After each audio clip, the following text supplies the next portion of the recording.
said. And here's the statute. It says 3288. Okay, whenever an indictment charging a felony is dismissed after the statute of limitations has expired, a new indictment may be returned in the appropriate jurisdiction within 6 calendar months of the date of the dismissal of the indictment,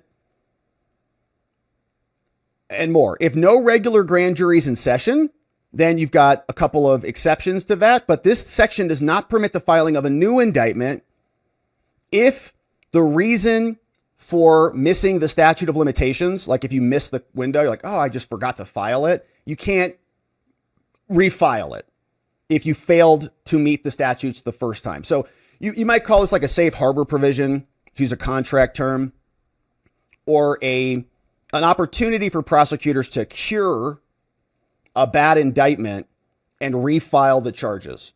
And so let's put a pin in that, right? The judge is saying, hang on, you can't use that in certain circumstances. And here's what the judge said.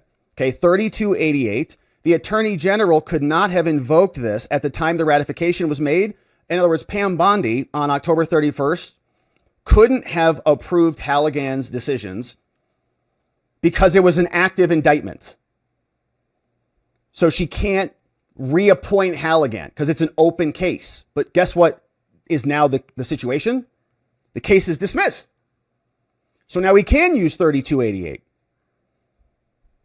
because the case was still open back then. It's invalid. The case is now dismissed. So now we can use that, which means you could say that they could use Section 515 to appoint a special attorney, probably not appoint Halligan, but you'd appoint somebody else.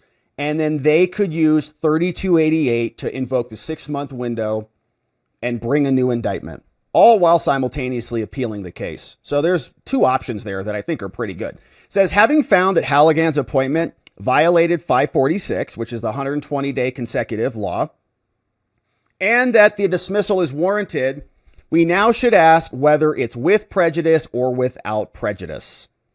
And as we know, it has been without prejudice.